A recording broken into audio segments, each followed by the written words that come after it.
नमस्कार, मैं हूं अभिषेक त्यागी। 2024 से पहले हर किसी के जहन में एक चर्चा है और एक सवाल है कि भाई साहब 2024 में जो इंडिया गठबंधन हुआ है, जो मतलब कांग्रेस के साथ जो गठबंधन हुआ है, उस गठबंधन का चेहरा कौन होगा। उस गठबंधन में पीएम मोदी के सामने वो कौन सा चेहरा आएगा जो मोदी से टकराएगा।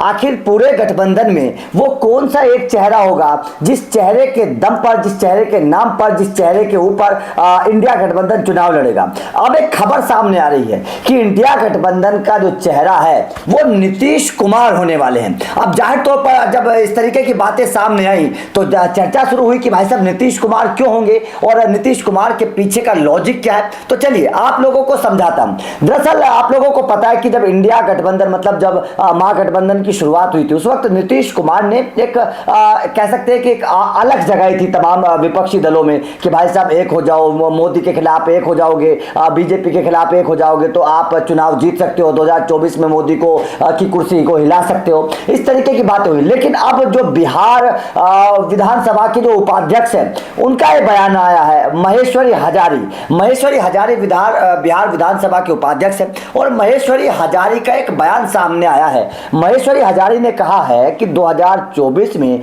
इंडिया गठबंधन का पीएम चेहरा नीतीश कुमार होंगे और उसके पीछे का जो उन्होंने लॉजिक दिया है उस लॉजिक को आपको समझना चाहिए। बिहारी का कहना है कि भाई साहब वैसे तो इंडिया गठबंधन के बहुत सारे चेहरे हैं, जैसे आप ममता बनर्जी को मान लीजिए, केजरीवाल खुद को पीएम मान रहे हैं, राहुल गांधी खुद को पीएम मान रहे हैं, नीतीश कुमार खुद को प्रमोट कर रहे हैं। तो जाहिर तौर पर तमाम जो 4-5 बड़े चेहरे हैं, ये एक बड़े चेहरे और इंडिया गठबंधन के पीएम के उम्मीदवार हैं। लेकिन उसमें सबसे बड़ा रीजन क्या है? सबसे बड़ा रीजन ये है, उनका कहना है कि नीतीश कुमार की जो छवि है वो इन तमाम नेताओं से अलग है। राहुल को शायद देश जो है वो एक्सेप्ट ना करे पीएम के चेहरे के तौर पर, वैसे भी राहुल की राजनीति के ऊपर सवाल खड़े होते हैं। ममता बनर्जी जरूर कुछ मजबूत पक्ष है लेकिन वो केवल बंगाल तक सिमटी हुई हैं, उससे अलग उनका कोई औचित्य नहीं है।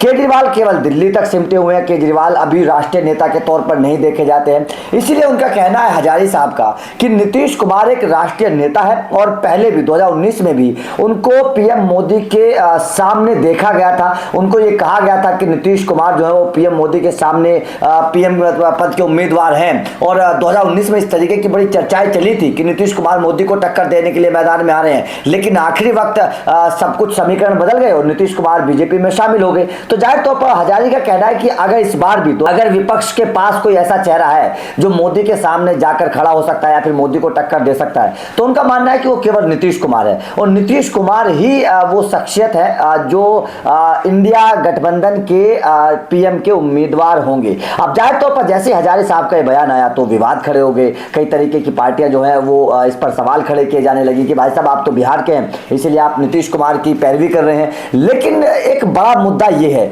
कि वास्तव में ये सवाल अभी भी बना हुआ है इंडिया गठबंधन के सामने कि भाई साहब मोदी के सामने आखिर वो कौन सा चेहरा होगा जो मोदी को टक्कर देगा या फिर मोदी के सामने आएगा, क्योंकि अभी तक तो वो चेहरा कोई नजर नहीं आ रहा है। राहुल गांधी में भी वो ताकत नजर नहीं आती कि वो मोदी को टक्कर दे पाएंगे या फिर राहुल गांधी में वो बात भी नजर नहीं आती कि देश के लोग उनको एक्सेप्ट करेंगे या फिर उनमें वो बात है कि वो एक पीएम बनने लायक है।